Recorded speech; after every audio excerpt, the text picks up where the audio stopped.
अस्सलाम वालेकुम नाज़रीन, मैं हूँ मुग़ीस सलीम। नाज़रीन, जहांगीर तरीन के हवाले से एक और अहम तरीन डेवलपमेंट सामने आई है।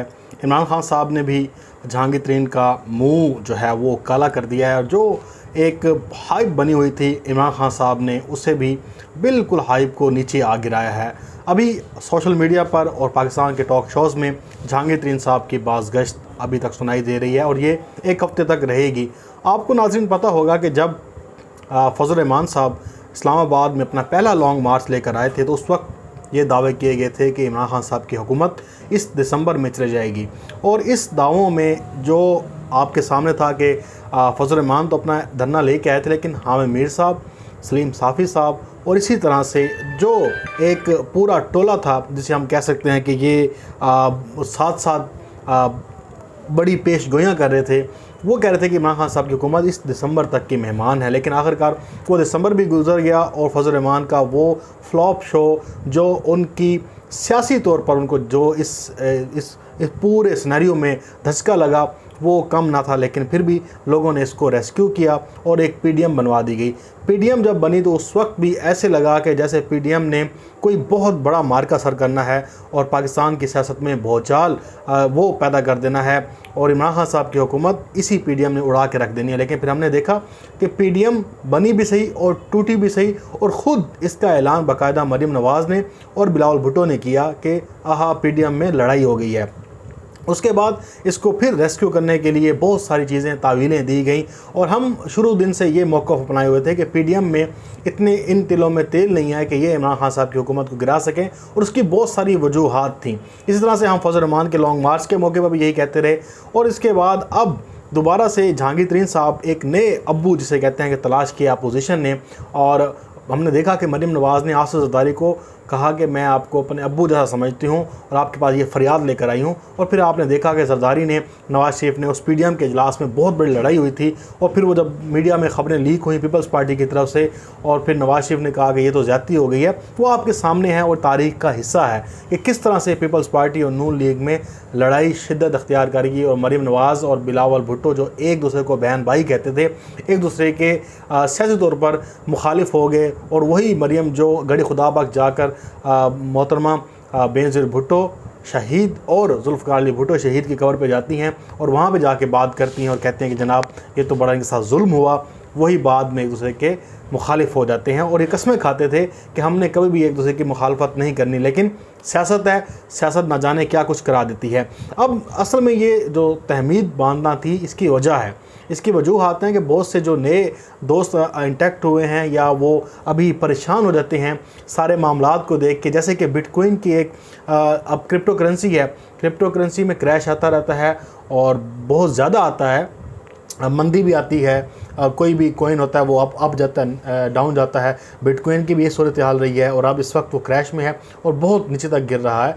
लेकिन परेशान होने वाली बात नहीं है, क्योंकि जहांगीर तरीन साहब जब नए अब्बू बनाए गए हैं तो इसके लिए इमरान खान साहब ने भी पूरा एक तो मजम्मत का और मुरम्मत का भी उन्होंने काम उठा लिया है बेड़ा। और हमने देखा है कि इमरान खान साहब ऐसे मौक़ों पर जब बहुत ज़्यादा सियासी हाइप बनी होती है तो एक ऐसा उनका इंटरेस्टिंग बयान सामने आता है कि जो सारे धुंधलापन को जो सामने बादलों में आ रहा होता है नज़र, वो सब कुछ झड़ जाता है, साफ आपके सामने मंजर आ जाता है। अब इमरान खान साहब से जब सियासी तौर पे ये सवाल किया गया कि जनाब एक नया ग्रुप बन गया आपकी पार्टी के ख़िलाफ़, जिसे कोई हकीकी का नाम दे रहा है, जिसे तरीके इंसाफ नज़रियाती नाम दे रहा है, कोई क्या कह रहा है और कोई क्या कह रहा है, तो इमरान खान साहब ने कहा कि 0 + 0 = 0, या आप उसे 0 को 0 के साथ ज़रब दे लें, तकसीम दे लें, जो भी कर लें, इस वक्त सियासत पे बात करना 0 है। यानी कि उन्होंने जहांगीर तरीन साहब को 0 अंडा 0 उन्होंने ये करार दिया है कि भाई वो जो कुछ मर्ज़ी करें, क्योंकि उनके नज़दीक इमरान खान साहब वो कहते हैं ना कि ये लोग मैटर नहीं करते, तो ये वाकई मैटर नहीं करते। जो इमरान खान साहब के नज़रिए के साथ खड़ा है वो चलेगा, लोग उसे रिस्पेक्ट भी देंगे, और जो नहीं चलेगा उनकी फिर इस तरह से कुत्ते वाली होगी। अब इमरान खान साहब ने जो बड़ा उन्होंने कहा फ़िक्र ना करें, उन्होंने जब बयान दिया, जो बात कर रहे थे वो आज तकरीब से पेशावर में, उन्होंने कहा कि दुम दबाकर लंदन भागे सियासतदानों को कौम वापस लाएगी। वो सियासतदान पैसा बचाने के लिए लंदन भागे हुए हैं जो कहते थे किधर है नया पख्तूनख्वा। सारे माफिया इकट्ठे होकर एनआरओ लेने की कोशिश कर रहे हैं। इनको कानून के नीचे लाना मेरा अज़्म है और इनको कानून के नीचे लेकर आऊँगा।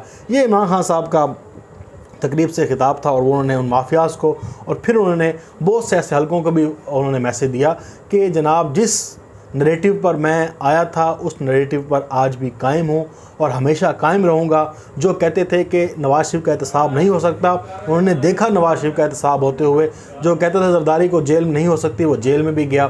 जो कहते थे कि मरीम नवाज़ का कोई कुछ नहीं बिगाड़ सकता, उन्होंने भी देखा कि मरीम नवाज़ को जेल के अंदर डाला। और जो कहते थे कि शहबाज शरीफ डील करके बाहर जा रहा है, वो डील करके जब बाहर जा रहा था तो आपने देखा कि उसे अल्लामा इकबाल एयरपोर्ट पर सुबह 4 बजे करीब रोका गया और फिर उन्हें ठोका भी गया। अब वो अदालतों के चक्कर काट रहे हैं। ये तो फिर देखना बाद की बात है कि वो क्या करते हैं। अब असल ख़बर ये है कि जनाब जहांगीर तरीन से जो सुनने में आया कि उस्मान बुज़दार साहब ने भी रब्ता किया है, उनके ग्रुप के नुमानी साहब जो उन्होंने पार्लिमानी लीडर कायम किया है, इस तरह से और लोगों ने भी जहांगीर तरीन साहब से बात करने की कोशिश की। लेकिन अभी अब आपने देखें, अब मैं अपनी कोई राय नहीं दूंगा, सीधी सी बात है।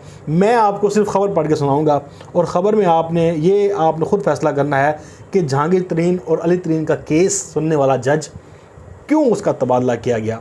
अब ये आपने फ़ैसला करना है कि जी ये जज साहब लाहौर से इनका जो तबादला है वो किया गया है हाफिज़ाबाद में। अब हाफिज़ाबाद में ये जज का तबादला क्यों किया गया है और कैसे किया गया है, ये लाहौर हाई कोर्ट के जज साहब हैं, इन्होंने कोई 20-22 के करीब लोग हैं उनका तबादला किया है। और इसमें ये जो जहांगीर तरीन और जहांगीर तरीन के जो जज हैं जो उनका केस सुन रहे हैं उनका तबादला भी कर दिया गया है और उसका बाकायदा नोटिफिकेशन भी जारी हो गया है। अब ये क्यों किया गया है, या तो अभी आप देखें कि उनको रिलीफ तो मिला है 31 मई तक, उनकी आज ज़मानत भी हो गई है जो अबूरी ज़मानत है। लेकिन अब ये देखना बाकी है कि जनाब के ये फ़ैसला किसने किया, कैसे किया, क्यों किया, जज की तब्दीली का मकसद क्या है, क्या आने वाले दिन जहांगीर तरीन साहब के लिए मुश्किल पैदा कर सकते हैं, क्या उन्हें जेल हो सकती है, क्या वो जो जज हैं वो क्या मज़ीद इन्वेस्टिगेशन कर सकते हैं या सख्त मौक़िफ़ अपना सकते हैं, ये अब आपने फ़ैसला करना है। क्योंकि जो अभी तक सामने चीज़ें आई हैं वो ये आई हैं कि जज साहब का तबादला हो गया है और ये क्यों हुआ है, इस पे भी बड़ी रोशनी डालने की हमने कोशिश की है और इस पे अभी आप ख़ुद फ़ैसला कर सकते हैं, बता सकते हैं कि जहांगीर तरीन साहब का जज एक इस अहम मौके पर क्यों जो है वो चेंज हुआ है। इस पे आप मुझे अपनी राय जो है वो लाजमी कमेंट बॉक्स में भी दीजिएगा, क्योंकि कुछ आप भी जो है हमारे साथ इनपुट में शामिल हुआ करें। हम तो आप तक चीज़ें जो हैं वो शफाफ तरीके से पहुंचा देते हैं, लेकिन मसला यह है कि अब जो मुझे लग रहा है सीधी सी बात है, जहांगीर तरीन साहब के हवाले से और अदलिया के हवाले से जो इमरान खान साहब का मौक़िफ़ है वो नहीं छोड़ने वाले। जिसने इमरान खान साहब के पास कोई भी मुहाज़ खोलने की कोशिश की है उसे इमरान खान ने फ़िक्स किया है और इमरान खान फ़िक्स करना बड़ा अच्छी तरह जानता है।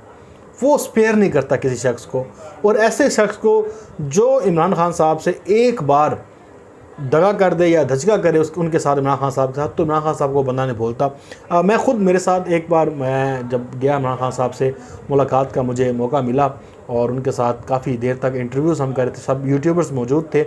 और जो इमरान खान साहब की मैंने वहाँ पे झलक देखी, जो उनकी बॉडी लैंग्वेज देखी, मैं अक्सर वो कहता रहता हूँ कि वो शख्स कहीं से हार मानने वाला लगता ही नहीं है कि बंदा कहे कि यार ये शख्स यहाँ पे हार मान जाएगा या ये हो जाएगा। मुझे नहीं लगता कि वो शख्स हार माने, लेकिन अब फ़िक्स करने का टाइम है और लग यही रहा है कि इमरान खान साहब फ़िक्स बहुत अच्छी तरह से करेंगे। बहरहाल अब तक के लिए इतने, अपना बहुत सारा ख्याल रखिएगा। अल्लाह हाफ़िज़। पाकिस्तान जिंदाबाद।